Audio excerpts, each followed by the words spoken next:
Did you know that a false sense of guilt is the #1 reason why people break no contact with a narcissist or other abuser? Now, of course, it can feel like you're doing something wrong at first when you start to go no contact.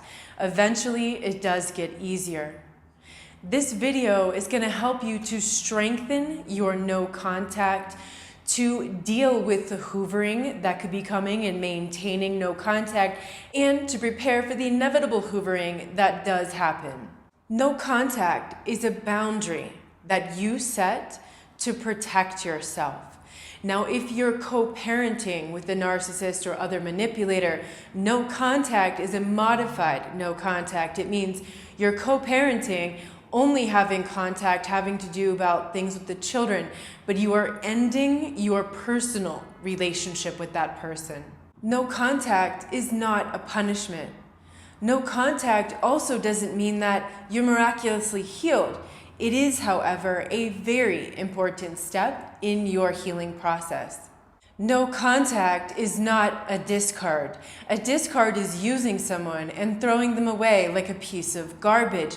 You gave it your all. You gave a lot of chances and a lot of sacrifices. Now, if you're just starting your healing journey after narcissistic abuse, be sure to pick up my quick start guide to recovery after narcissistic abuse. It's a free ebook that's available at the link up in one of these corners and also down in the video description below.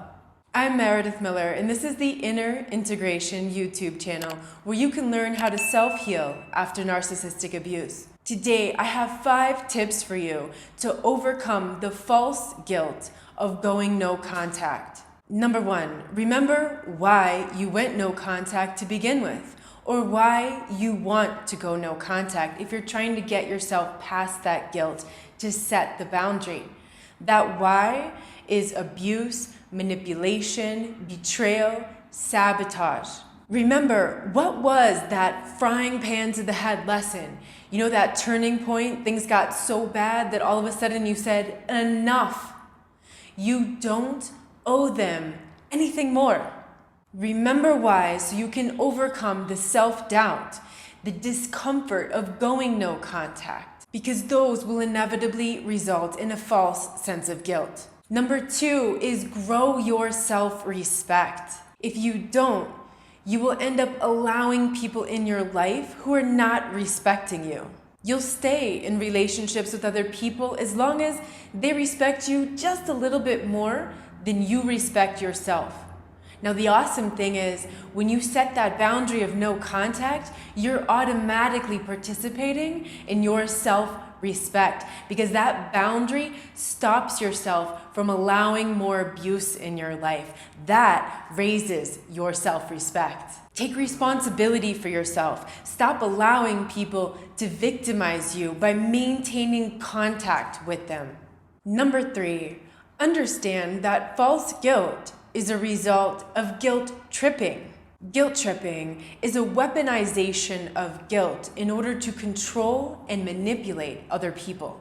It makes you feel like it's all your fault. It's not. It makes you feel like you're defective in some way. You're not. You are lovable. It makes you feel selfish. You're not. You're setting boundaries. Now beware of the victim playing. I'm going to put the link to a video that I did on the victim narcissist. Be prepared that people will play the victim. They will use the pity ploy to guilt trip you, to manipulate you. They know that you have a conscience. You have empathy. Therefore, if they make you feel sorry for them, you'll do what they want, which in this case could be as simple as maintaining contact. Now, you'll need to up-level your boundaries. These will be mental and emotional boundaries around your compassion and your empathy in order to keep away that false guilt. Number 4 is look at the results. Look at the results that have happened since you went no contact, or look at the results of you not going no contact yet, or worse yet, you breaking no contact. Without no contact, you're going to notice the results are you're losing your self-trust, your self-esteem, your self-worth, your self-respect, your self-love, your health, your sanity, your clarity about what's reality. Your success is in danger. As I mentioned in the last episode of the Inner Integration podcast, Harvard study found out that your friends, the people that you hang out with most, can contribute up to 95% of your level of success or failure. When you have someone constantly in your ear and in your head telling you that you're not good enough, that something's wrong with you, that you're selfish and abusive and cruel because you want to set boundaries with them, how does that affect your sense of self? Going no contact is really hard. Look at the results to remind yourself why you need to go no contact and why you need to maintain it. Going no contact is hard, just as are most of the self-care practices that will make the biggest difference in your recovery. And finally, number 5 is get a reality check from your allies. So who in your family, who of your friends, who at work, who in your life can see reality? Who can you go get a reality check from so you can overcome that distortion of reality that takes place when you're listening to the things that the narcissist or other abuser is saying? Now, sometimes it might be that you're totally alone, that there's no one in your life who can see what's going on in your family or with your ex or with something that's going on at work. So in that case, I recommend looking for support groups online and finding someone who's like an accountability partner. There's a reason why the 12-step groups use a sponsor.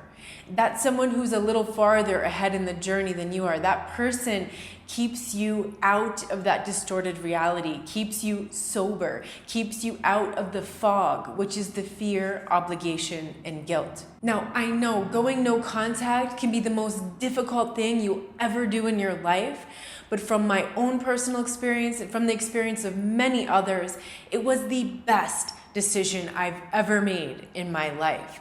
Now, maybe you'd like to share something about this in the comments with other people who are struggling to go no contact or struggling to remain no contact when the abuser is hoovering and trying to get back in their life. I would love for you to leave some encouragement in the comments below. And keep in mind that we make decisions based on our emotions, and the false guilt caused by narcissistic abuse is part of the emotional hangover that's left behind. That false guilt, that sense of pity or feeling sorry for that person who hurt you. That's dangerous because if you get caught in that emotional space, that can quickly trigger you into denial, which is what gets you back in that abuse dynamic again. I'm putting this video out right now because 'tis the season. Mother's Day, Father's Day is coming up. It's like there's 2 times a year when this is the hardest part. It's this time and it's around the holidays towards the end of the year. So if you're struggling to maintain no contact, I am giving you a huge extra boost of confidence so that you can do that. Listen to this video. Get these ideas through your head, put these into practice, and talk to other people who are doing it so you can keep yourself safe and protected. For those of you who are still maintaining no contact, high five to all of you because that is not easy and you're doing it. If you want to share the results that you're getting from no contact, please leave those in the comments below. That's super encouraging to people who haven't quite done it yet, or maybe who started to get those results and then got back in contact because of that false guilt, and now they need a reminder of why to go no contact again. I'm sending you a big hug.